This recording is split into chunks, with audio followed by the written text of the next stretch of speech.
Eden, merci d'être avec nous. Avec plaisir. Première petite question, est-ce que tu peux me dire si tu as décidé de choisir de venir ici au Real Madrid? Bah, bien sûr. Bien sûr. C'était dans mes projets. Déjà, en allant à Chelsea, je savais que derrière, mon rêve, c'était de jouer un jour pour ce club-là. Et voilà, déjà, je pensais pas faire 7 ans à Chelsea. Après, comme ça se passait bien. Et voilà, je pense que chaque année, j'avais l'opportunité de gagner quelque chose. Je pense que c'est pour ça que je suis resté aussi longtemps. Et voilà, maintenant d'être là, c'est un rêve, comme je l'ai dit, et j'espère profiter un maximum. Qu'est-ce qui rend ce club si spécial en général et pour toi particulièrement? Pour moi, je pense que c'était le fait aussi d'avoir beaucoup regardé la France, Zidane, le fait qu'il jouait, quand j'ai commencé vraiment à regarder le football, il jouait au Real.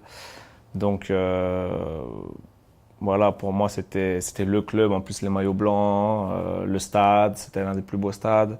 Donc, c'est un tout, en fait. C'est un tout. C'est pas que, mais c'est plus par rapport à quand j'étais petit. J'étais supporter du Real, donc c'est pour ça que je voulais aller au Real, quoi. Mais justement, tu avais 11 ans quand Zidane a marqué ce fameux but contre Leverkusen. Tu t'en souviens où tu étais? Moi, je pense pas l'avoir vu en direct, parce que voilà, genre, à la maison on regardait pas toujours, on regardait beaucoup de foot, mais pas toujours, et souvent la Ligue des Champions, comme c'était tard, on devait aller dormir à la mi-temps, donc voilà, je me rappelle. Mais le but après, oui, le lendemain, 2 jours après, 3 jours après, je l'ai revu plein de fois, et voilà, je pense qu'avec Torgan, Kylian, on a toujours essayé de le faire dans le jardin aussi. On n'a jamais réussi malheureusement, mais non, en tant que supporter du Real depuis petit, c'était bien, c'était un bon souvenir. Tu as d'autres souvenirs précis du Real justement de quand tu étais enfant, des joueurs, des matchs qui t'ont marqué particulièrement? Plus des joueurs, ouais, plus des joueurs. Raoul à l'époque, voilà, je pense que quand ils avaient les Galacticos, là, c'était quelque chose.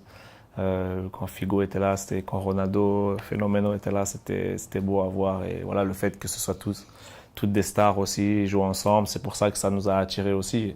Quand tu es petit, tu vois toutes les stars qui jouent ensemble, tu te dis non, le club là, il est exceptionnel.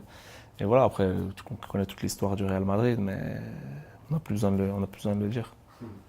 Le Real est évidemment le recordman de victoire en Ligue des Champions. Tu sens la grande connexion, une connexion très forte qu'il y a entre le club et cette compétition. Ça se sent tout de suite quand on est ici. Ouais, non, mais ça sent juste par le fait que c'est le club qui avait gagné le plus. Voilà, maintenant, chaque année, je pense que quand tu es au Real Madrid, bon, pour moi, c'est que la première année, mais dans le discours des gens, dans le discours des supporters, quand tu parles, il faut la Ligue des Champions.